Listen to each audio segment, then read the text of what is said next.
Chapter 30. Green Light. Earlier that day. Where's your new job? BB asked Eventide with a tilt of his head, hovering next to the young man's shoulder. It was morning, and Eventide was getting ready to depart for his new job. Presently, he was stuffing things into a backpack. "It's a ways out of town," he responded while placing a water bottle into the backpack alongside a sandwich wrapped in plastic wrap. "I'm gonna have to take the bus, and it's not the shortest drive in the world, so I'm gonna be gone longer than I would at my old job." He finished before stuffing one last thing, the photo of BB resting in Fluttershy's lap, into the backpack so it was right next to the new camera. Oh. BB's ears drooped at the news, but he quickly perked back up as an idea came to him. So, does that mean Aunt Fluttershy is coming over to babysit? He asked hopefully, his eyes lighting up at the prospect. Eventide sighed and gave a slow shake of his head. "I'm sorry, B, but no. She's got school today, and then she has a few assignments she has to work on and get done. Her grades have been dropping lately, so she needs to focus on that," he explained before zipping the backpack closed. "She'll come in and check on you during lunch, but other than that..." Again, BB's ears drooped. He drifted forward a few inches and put one of his hooves on Eventide's shoulder. Dada, does that mean I'm gonna be alone in the house again? He asked in an anxious voice. "You won't be alone," Eventide said gently while standing up and taking BB's hoof in his hands. "Buddha's gonna be right here with you the entire time." Okay, but we'll be alone. And last time we were alone, Apple Bloom saw me. Eventide frowned in understanding, and he gave a slow nod. "Yeah, I understand. I'll close up the blinds when I go. Stay away from the windows, and if you think someone you don't know is getting too close, then go down to your room and stay there until Fluttershy or I gets here, okay?" BB nodded reluctantly. Okay, he mumbled, still clearly very anxious. Eventide gave him a reassuring smile, then reached out with his free arm and pulled BB close against his chest in a warm embrace.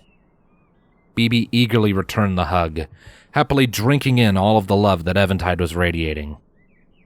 After a minute or two, though, Eventide pulled back and withdrew his phone from his pocket. He cringed in dismay when the screen blinked on. "Ooh, that's... Turning the screen off, he shoved the phone back into his pocket and picked up the backpack. "I gotta go, or I'm gonna miss the bus. Behave yourself, be nice to Buddha, and stay safe, alright, BB?" he said in a rushed voice while putting his arms through the straps. BB nodded and smiled up at him. Okay, Dada, I will. I promise. Eventide nodded, leaned over and put a quick kiss on BB's forehead. "Alright, I'm off. Later, B. I love you," he said before turning and making his way for the door at a brisk pace. BB waved at him as he went, smiling as wide as he could. "I'll see you later, Dada. I love you too," he called after his father. Eventide flashed him one more smile before pulling open the door and stepping outside. With an echoing thunk, the door swung closed, leaving BB all on his own with Buddha in the house. He hovered there for a while, his eyes locked on the door. He could just make out Eventide's footfalls for a moment before all was silent. Then, with a quiet sigh, he lowered himself back down to the floor. Touching down gently, he lightly scuffed his hoof over the carpet before blowing out a puff of air from between his lips. He was already bored.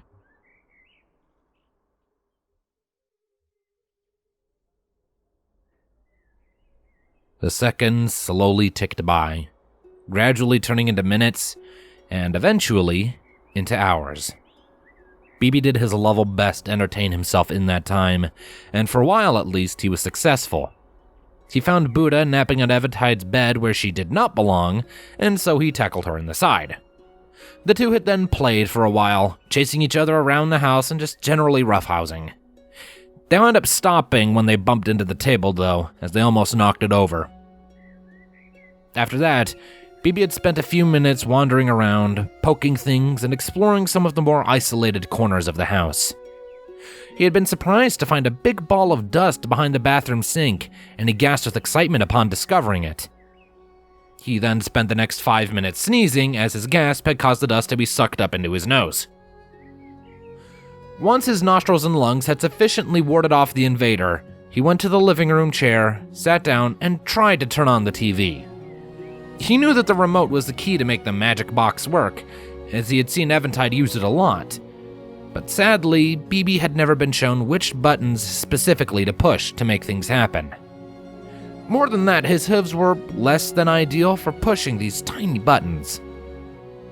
He did eventually get the sucker to turn on, but he had no idea what to do from there to change the channel to the one he liked.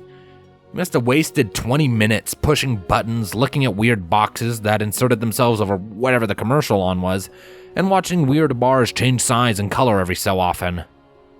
Eventually, he gave up and fiddled with the remote until he successfully turned the TV off. With his boredom mounting at an exceptionally rapid rate, BB let out a long, low groan. I'm so bored. He loudly declared to the heavens.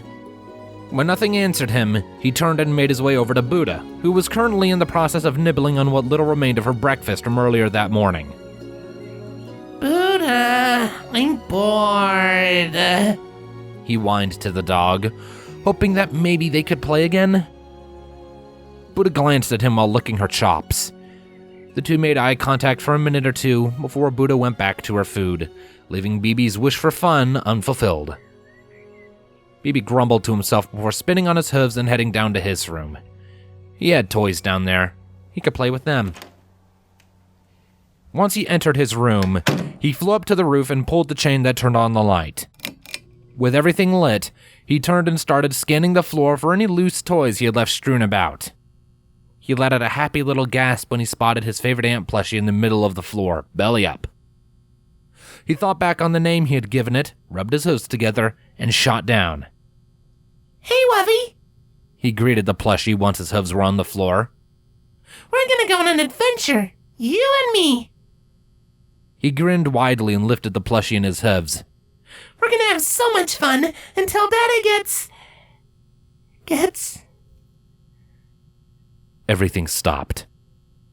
BB's eyes became glued onto the floor where Wovey had been. Or rather, glued onto the terrifying creature that had nefariously used the floor under Wovey as a hiding place. It was horrible. It was terrible. It looked right back at him, making his heart beat frantically and his blood turn as cold as the Arctic. BB swallowed heavily and drifted back a few inches in the air, a bead of cold sweat forming on his brow. The little horror followed him with its many, shiny eyes, never looking away, never blinking, and otherwise remaining completely immobile.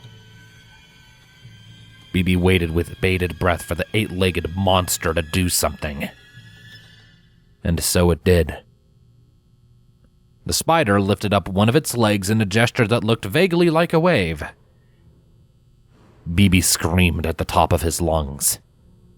Reacting purely out of instincts, BB hurled Wovey at the spider as hard as he could. Sadly, in his panic, he lost control of his flight. His wings fell out of sync, and he fell to the floor, landing on his rump with a loud oof. He shook his head and looked up, spying the spider as it crawled out from under his improvised throwing weapon. BB then began to scoop back on the floor in terror, his eyes wide and his breath coming in heaving gasps. The spider wasn't faring much better, as it had just been suddenly assaulted by a flying stuffed animal. It too was scuttling away as quickly as its 8 spindly little legs would allow it, desperate for escape and safety. The worst part was, for it, escape and safety meant heading for the stairs, which BB was in the way of. Ew, ew, ew, ew, ew, get away, ah! BB shouted at it before his wings buzzed back into life, sending him rocketing up to the pull chain for the room's one and only active light. His hooves wrapped around the chain, but he underestimated his momentum. With a click, he accidentally pulled on the chain, and the room went dark. No! Please don't get dark! Please don't get dark! Bibi cried in desperation, trying to yank on the chain again so he could have some light. Sadly, between his outright panic and the rather perturbing lack of fingers on his hooves, he was unable to mimic the actions that had plunged the room into green-tinged darkness. Wait a tick. Green? Bibi went rigid, his eyes going wide in surprise. Something was softly lighting up his room in a deep green hue. Something coming from him. Huh? Bibi wondered, the spider all but forgotten as this new mystery took hold of his thoughts. There were several seconds of tense, thoughtful silence before he noticed something unusual. There was a tingling sensation on his horn, and there was something inside of him. Well, sort of. He didn't really know how to describe it, but it was like there was a tiny green flame there, in his chest, flickering and waving about in tandem with his heartbeat. As his fear faded away and his heart rate decreased, that flame sputtered and faded into non-existence. The tingling on his horn ceased, and the green glow in the room faded away into total darkness, save for the far fainter blue light afforded by his glowing eyes. Bibi just stayed there for a second, trying to wrap his head around what had happened. The door to the bedroom suddenly opened, sending light streaming in and eliciting a startled shout from Bibi. His grip on the chain was lost, and he fell back to the floor with a thud and a loud grunt. Dazed, he was only vaguely aware of a familiar pair of gentle hands scooping him up. Then he saw Fluttershy's face looking down at him in concern, framed from behind by the light from upstairs. Oh dear, Bibi, are you okay? Are you hurt? You just fell from pretty high up, she asked, one of her hands briefly leaving Bibi to yank on the chain and turn on the lights. Bibi blinked, then relaxed with a relieved sigh. He snuggled deeper into Fluttershy's embrace and nodded. I'm okay, he said plainly. Yeah, Fluttershy. I'm glad you're here. Fluttershy smiled softly while rocking the little guy back and forth. I'm happy to see you too, she cooed before her smile was replaced with a worried frown. But what were you doing down here with the lights off? I know your eyes glow and you have better night vision than we do, but it's not that much better, is it? She questioned, while carrying Bibi back for the stairs. He blushed slightly in embarrassment, but answered her question all the same.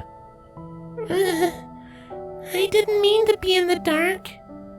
I was bored and wanted to play with Wovey, so I went downstairs and picked him up, and there was this really big, ugly, and scary spider under him, so I panicked and threw Wovey at it, but it crawled at me, and I got scared and flew to the chain thingy to get away, and I pulled it by accident and it got dark.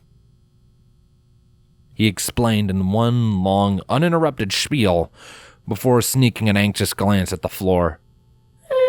Is he still down there? Fluttershy froze in place mid-step and looked down. A small smile spread on her face, and she nodded. Aw, he's not that big, and he's actually quite pretty, she said before gently releasing Bibi, whose wings immediately buzzed into life. He would opt to stay in the air, thank you very much. Moving smoothly and gently, Fluttershy lowered herself down into a crouching position while extending her palm out in front of the spider, seemingly unfazed by it. Hey there, little guy. You're not supposed to be inside, she called in a quiet voice, holding incredibly still. Yeah, Fluttershy, no. Bibi weakly protested, reaching out with his hooves as if to stop her, then putting the hooves over his mouth to try and stifle the sound of his nervous chitters and chirps. His fears were unfounded, though, as the spider dutifully crawled up onto Fluttershy's hand and stood perfectly still. She rose back to a standing position and turned to show him to Bibi. See, he's not so bad, she began, then paused when she looked up and found that Bibi was on the other side of the room, pressing himself into the furthest corner of the ceiling. What? BB? No, I don't want to meet the nice spider. It's okay. He said in a jittery voice while shaking his head. Fluttershy giggled in amusement. All right. I just think it's a little unfair of you to be so scared of him, though. You are both bugs, aren't you? She pointed out in a teasing voice, giving BB pause. But 8 legs. So many eyes. He looks so creepy. BB protested in a weaker voice. However, despite his reservations, he was slowly coming away from the corner. Yes, and you looked like a giant slimy grub when you hatched from your egg. Fluttershy reminded him with a coy grin. But we didn't let how you looked sway our opinion of you. Eventide took you in as his son, and I help him take care of you however I can, even though you're a bug and we're not. BB let out a huff as he conceded the point. Slowly and uneasily, he drifted forwards until he was only a foot away from Fluttershy's hand. He looked down at the spider, who looked back up at him with barely hidden displeasure. The dull red light seeping off of the spider and putting a foul taste in the air added to the message. BB swallowed hard and gave a sheepish grin. I'm sorry I threw Wovey at you. The red decreased, if only slightly. Fluttershy gave a big smile. See, he's not so scary. BB didn't look convinced, but he nodded all the same. I guess. Fluttershy just giggled, and then went back up the stairs, probably to put the spider somewhere outside. BB stayed behind in the basement, though, and turned back around to look at his room. His face screwed up as he thought back on that green light that had filled it, and he found himself growing more and more curious by the second. He absently reached up to the pole chain and gave it a quick yank with his mouth, plunging the room back into darkness.